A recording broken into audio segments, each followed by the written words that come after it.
আমি বন ফুল গো ছন্দে ছন্দে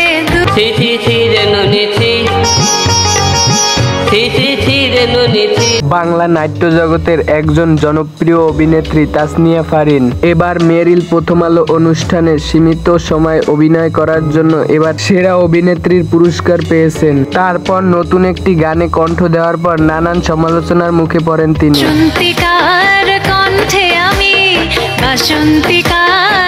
এর আগেও এই জনপ্রিয় অভিনেত্রী তাসনিয়া ফারিন একটি গানে কণ্ঠ দেন। তাহসানের সাথে রঙে রঙে রঙিন হব ভালোই লিপসিং করেছিলেন ওই গানটিতে।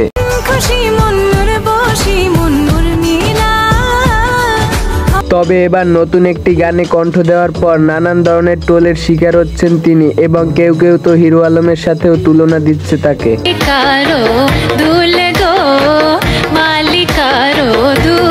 তো আজকের ভিডিওটা ছিল এই পর্যন্তই। ভিডিওটা কেমন লাগলো অবশ্যই কমেন্ট করে জানান, আর আমার চ্যানেলে নতুন হলে চ্যানেলটা সাবস্ক্রাইব করে পাশেই থাকুন।